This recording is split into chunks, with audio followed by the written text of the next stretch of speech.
அநேகருடைய சிந்தனை இன்றைக்கு கவலைகளினாலும் பலதரப்பட்ட உலக பிரகாரமான அழுத்தங்களினாலும் நிரம்பி அவர்கள் ஒரு தோற்றுப்போன ஒரு மனப்பான்மையோடு கூட இனி எங்களாலே ஜெயம் எடுக்க முடியாது, வெல்ல முடியாது, நாங்கள் ஒரு தோல்வியின் ஒரு ஆழத்துக்குள்ளே போய்விட்டோம், எனவே இந்த தோல்வியின் ஆழத்தில் இருந்து எங்களை இனி தூக்கிவிட யாராலும் முடியாது, அப்படியெல்லாம் பல சிந்தனையிலே பல அப்படிப்பட்ட தோல்வியின் மனப்பான்மைகளை அவர்கள் வைத்திருக்கிறபடியாலே இந்த உலகத்திலே ஒரு வெற்றியுள்ள ஒரு ஜீவியம் ஜீவிக்க முடியாமல் கஷ்டப்படுகிறதை நாங்கள் பார்க்கிறோம்.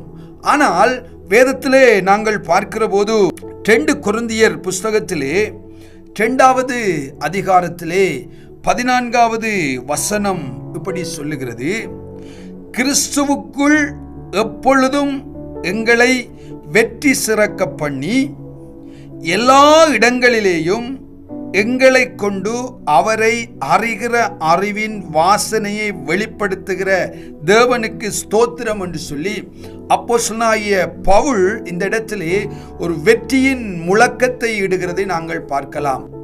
அருமையான தேவனுடைய பிள்ளைகளே, நாம் இயேசு கிறிஸ்துவை அறிந்து கொள்ளுகிற போது, நம்முடைய வாழ்வை அவருக்கு ஒப்பு கொடுக்கிற போது நாம் கிறிஸ்துவுக்குள்ளான ஒரு வாழ்க்கைக்குள்ளே நாம் வந்துவிட்டோம். நாம் உலகத்துக்குள்ளே உலக பிரகாரமான ஒரு வாழ்வுக்குள்ளே இருந்து ஒரு பாவத்தின் அடிமைத்தனத்துக்குள்ளே இருந்து கிறிஸ்துவை ஏற்றுக்கொண்டதற்கு பிறகு நாம் இப்பொழுது கிறிஸ்துவுக்கு உள்ளாக நாம் வந்துவிட்டோம். எனவே அவருக்குள்ளே இருக்கிற அத்தனை விதமான நன்மைகளும் அத்தனை விதமான ஆசீர்வாதங்களும் அது யாருக்குரியது என்று சொன்னால் அவருக்குள்ளே இருக்கிற நமக்குரியது. ஒரு மனிதன் கிறிஸ்துவுக்குள்ளாக அவன் வருகிற போது அவனுடைய வாழ்க்கை எப்படிப்பட்ட ஒரு வாழ்க்கையாக மாறுகிறது என்று சொன்னால் ஒரு வெற்றியுள்ள ஒரு ஜெயமுள்ள வாழ்க்கையாக மாறுகிறது.